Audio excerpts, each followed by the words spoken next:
பொது எதிரியான திமுகவை வீழ்த்த சீமானும் விஜயும் அதிமுகவில் ஒன்றிணைய வேண்டும் என அதிமுக செய்தி தொடர்பாளர் வைகை செல்வன் தெரிவித்துள்ளார்.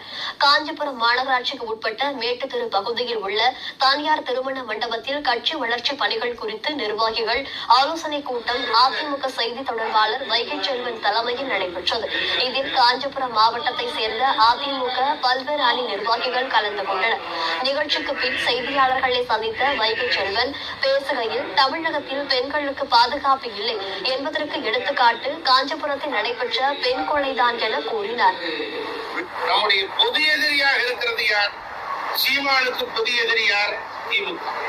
தாவேகாவுடைய தலைவர் நடிகர் விஜய்க்கு பொது எதிரி யார்? திமுக.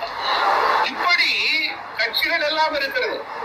இப்படி இவர்களுக்கெல்லாம் பொது எதிரியாக இருப்பது திமுக. இப்படி பொது எதிரியாக இருக்கிற திமுகவை வீழ்த்துவதற்கு ஒன்றாக இணைவதுதான் ஒரு புத்திசாலித்தனம். அதுதான் ராஜதந்திரம்.